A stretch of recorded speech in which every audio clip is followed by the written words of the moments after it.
বিসমিল্লাহির রহমানির রহিম।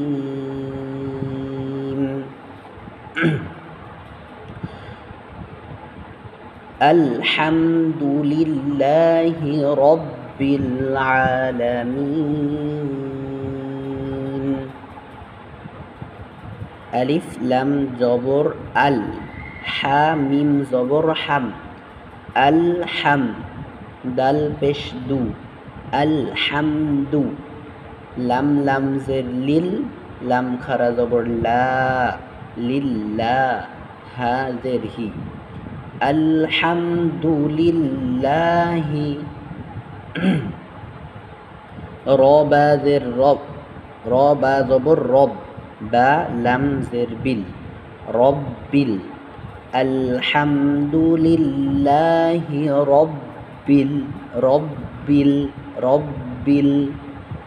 আলহামদুলিল্লাহি রব্বিল। আইন খারা জবর আ, লাম জবর লা, আলা।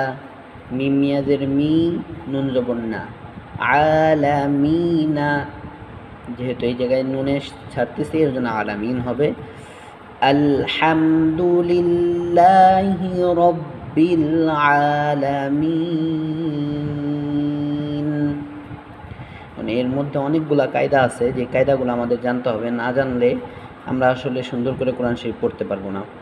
যেমন আলিফ লাম জবর আল, এটাকে জজমের একটা কায়দা বলে, জজম আমরা সবাই চিনি, কিন্তু এই লামকে ধরার একটা সিস্টেম আছে, যেটা হইতেছে আপনার একবার ধরা লাগবে, ডবল উচ্চারণ করা যাবে না। যেমন আলে বলা যাবে না, হামে বলা যাবে না। অনেকেই পরে এইভাবে আলে হামেদুল্লিল্লাহি রব্বিলে আলামিন এইভাবে, কিন্তু এই জায়গায় এইটা ছাড়লে ডবল উচ্চারণ হয়ে যায় বা কলকলা হয়ে যায়। কলকলার হরফ 5টা, ওই 5টা ব্যতীত আর কোনো হরফেই এরকম দুইবার উচ্চারণ হবে না। এগুলা স্পষ্ট করে পড়তে হবে আর টাস করে ধরে ফেলাইতে হবে। যেমন আলিফ লাম জবর আল, হাম দু, আলহামদু, আলহামদু লিল্লাহি, আলহামদু, আলহামদু লিল্লাহি।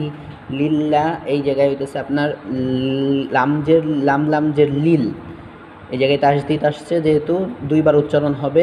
দ্বিতীয়বার হইতেছে আপনার খারা জবর, লিল্লাহি, হাজের হি, লিল্লাহি। খারা জবর থাকলে একালিফ টানতে হয়, আর একালিফগুলো আমরা সবসময় টানবো হইতেছে একটা ধাক্কার মাধ্যমে, মানে ধৈর্য রাখার থেকে ধাক্কা দিলে শুনতে সুন্দর শোনা যায়, আর এইটা পরিমাপ হয়। যেমন আলহামদুলিল্লাহ।